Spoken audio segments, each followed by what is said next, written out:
Hey, hey, hey. Time for another Out of This World story from rSpace.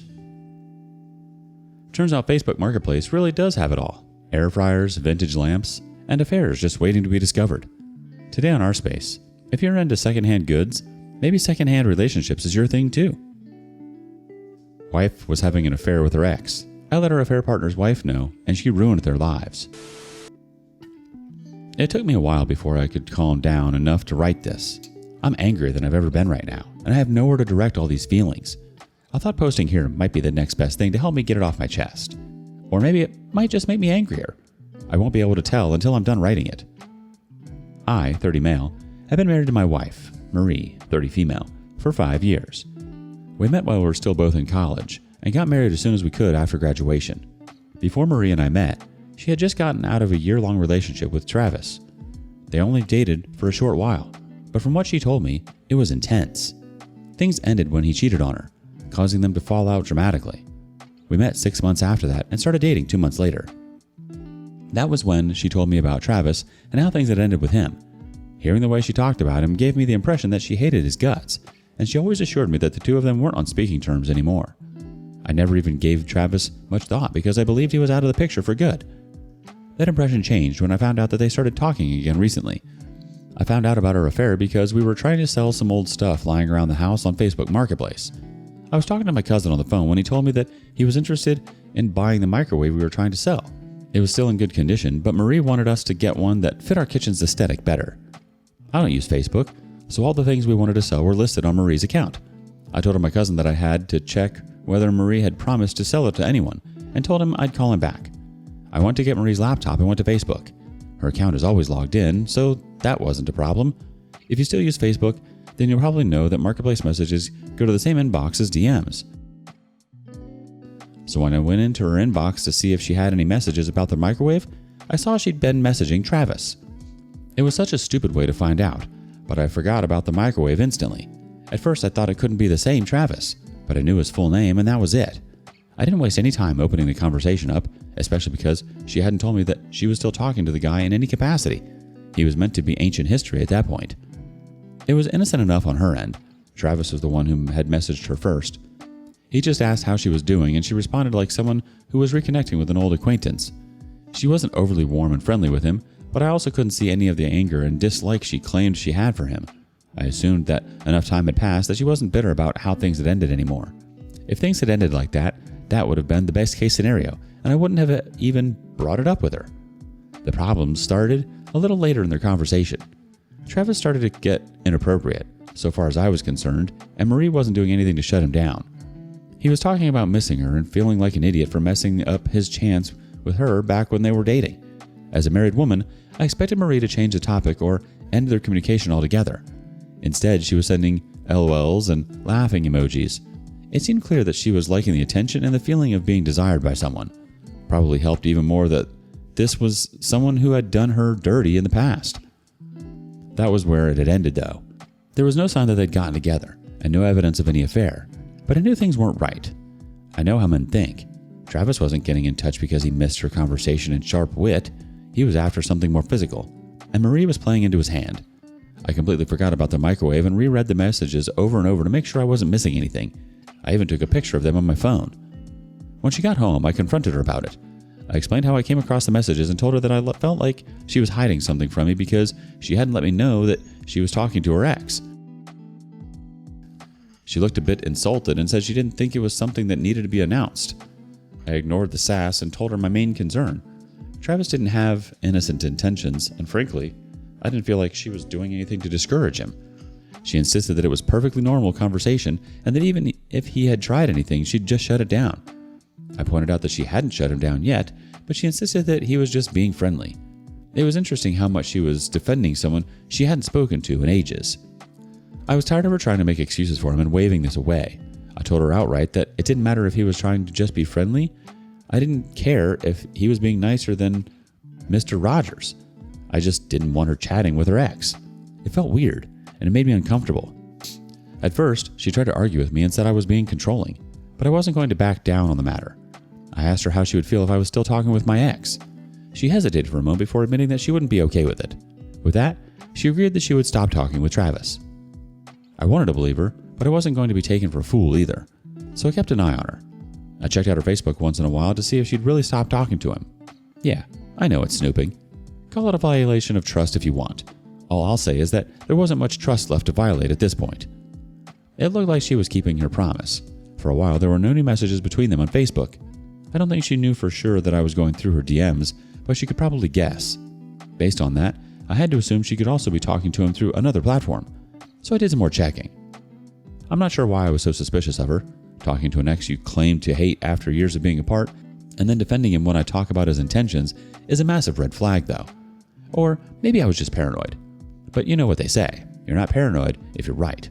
And I was right. Travis and Marie picked up their conversation where they left off through emails. I would have laughed if it weren't so infuriating. She tried to cover her tracks a bit by using a second email address that I didn't know. Her mistake was that she left the login details saved in the browser. I'm proud of myself for even getting that far. What I found this time was worse. They had gone past just talking with each other. Now they'd met up in person. The first time was a coffee shop across town. After that, they started meeting at hotels. I felt like I was having a bad dream.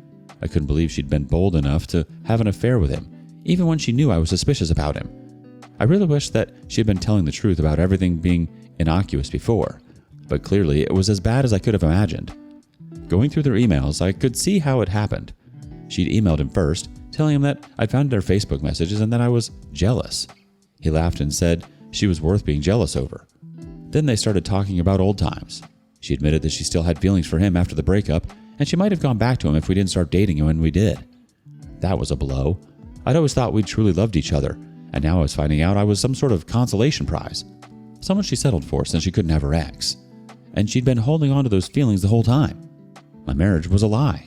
Once he got her to admit that, it was over. He said he wanted to meet up with her, just to reconnect. She was reluctant at first, or she acted like she was until he suggested meeting in public, at a coffee shop. She said I wouldn't like that, and he said I didn't have to know. That was enough to convince her, and the rest is history. They started meeting up more regularly during her breaks and for the few hours after her work when I was still at the office. I documented everything I saw. I was disappointed, but I also wasn't surprised. I'd been suspicious of her ever since I discovered she was talking to him, so I honestly couldn't say I wasn't expecting it, but I'd been wishing I was wrong. I had no plans to stick around with her or talk to her about it and try to forgive her. She'd gone back to her ex, despite the fact that I'd caught her and told her I didn't like it. That was a decision as far as I was concerned. She was done with our relationship, and now so was I. Edit. A lot of people are asking why I didn't just leave her when I found out she was talking to her ex. Simple answer. She hadn't done anything fully wrong yet, but I was already checking out at that point. I knew it was a matter of time before she slipped up with him, and I just wanted to catch her red-handed. I could have left her right away, but then she'd go around calling me an insecure husband who left her because she said hi to an ex. So I gave her a last chance, and she failed, like I expected. You told her how it made you feel. You were clear, respectful, and totally within your right to say, hey, this makes me uncomfortable. And instead of taking that seriously, she doubled down and played it off like you were the problem, like you were just being insecure. And the part about her saying she would have gone back to him if you hadn't come along? Jeez, that's just cruel. Like your whole relationship was plan B, and you never even knew. Update. I know it's been a long while since my first post, but I was just working through a tough period in my life. I wanted to make sure everything was fully sorted before I came back so I could get this all down in one more update. I'm glad to announce that I'm finally a free man, so I'm here to report how everything went down. First, I didn't tell Marie immediately that I knew about her and Travis. Instead, I went straight to a lawyer to file for divorce. I was planning to move out as soon as I told her I was leaving her. When that day finally came, I didn't confront her or ask why she'd done it. I just stated matter-of-factly that I'd seen her emails with Travis and I knew they'd slept together. She started with the whole, wait, I can explain routine, but I cut her off. I said I don't want her explanation. I already know why she'd done it. She still had feelings for Travis. Good for her. But I wasn't going to stick around where I wasn't wanted. I wasn't going to scream at her or ask why she'd thrown away 5 years because I didn't care about her anymore. She meant nothing to me. She cried. A lot. She claimed that none of what I said was true. She said she didn't have any feelings for Travis, and she just got caught up in his charm. I just said it was funny that he'd charmed her into hotels, motels, and even his house a few times. What a charming guy. She didn't appreciate me making a joke of the situation and asked me to stop. I kept laughing, and that was clearly making her extremely uncomfortable. I told her it wasn't up to her to decide how I reacted to the situation. She was the person in the wrong here, not me. She said that going right to divorce was extreme. I reminded her that I'd already given her a chance to do the right thing. When I discovered she was secretly talking with her ex, I confronted her and told her to stop. She just upped the secrecy and let herself get charmed into his bed multiple times. I started packing my things and she followed me around the apartment, begging me to stop. I didn't engage with her anymore after that. I wasn't in the mood to argue with her. I didn't plan to change my mind and her excuses were just making me angrier. Once I had all my things packed, I made my way out.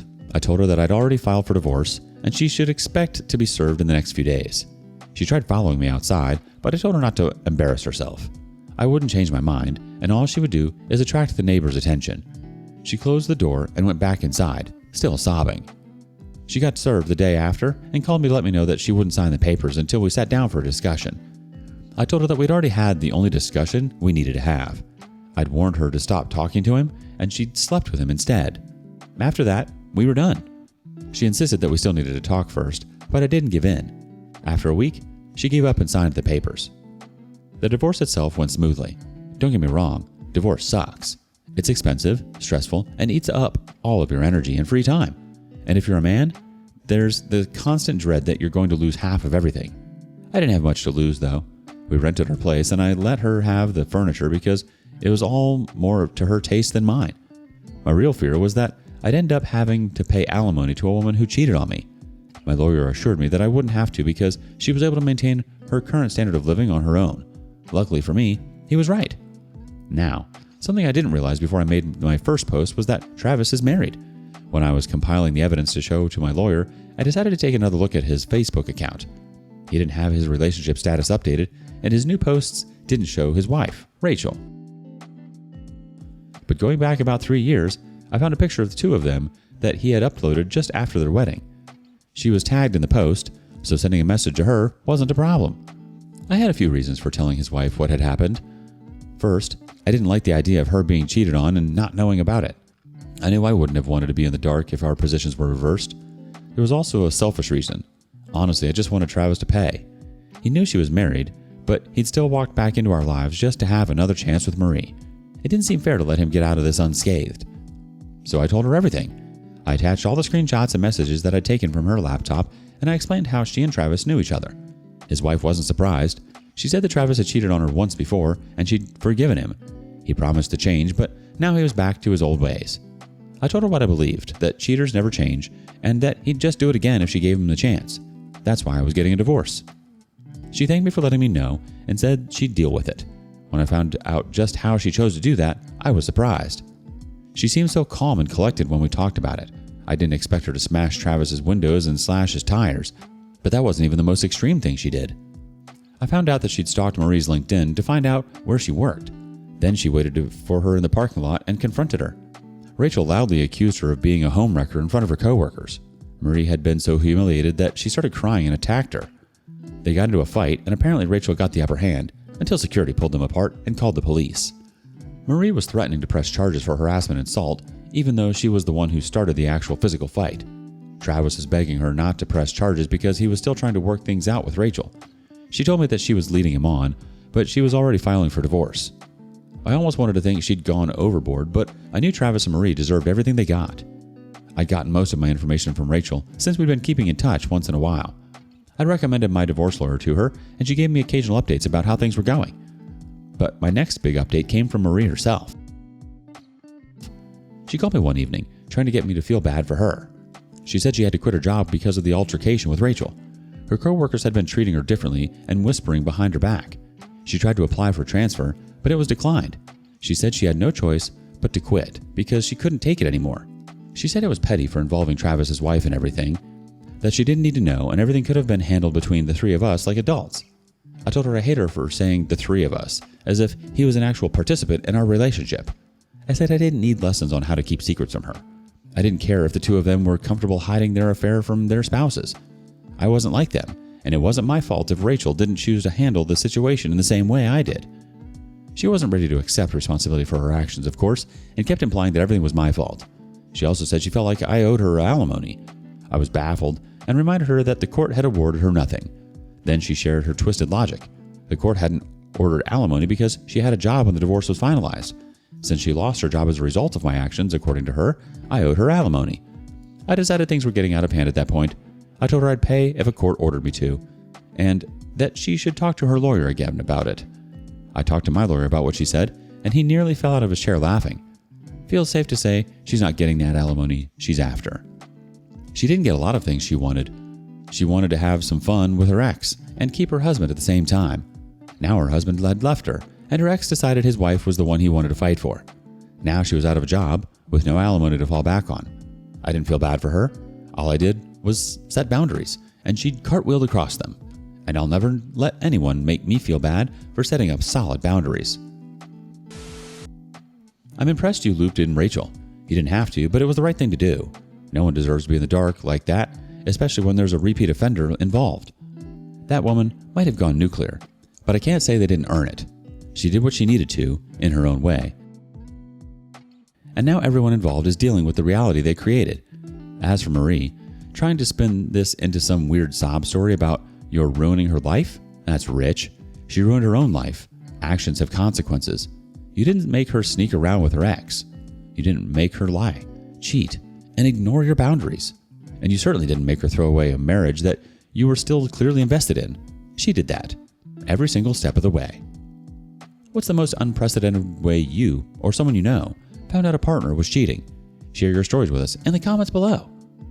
And thank you for joining us today on rSpace. Be sure to like and subscribe and hit that notification bell so you don't miss out on our next video. See you next time.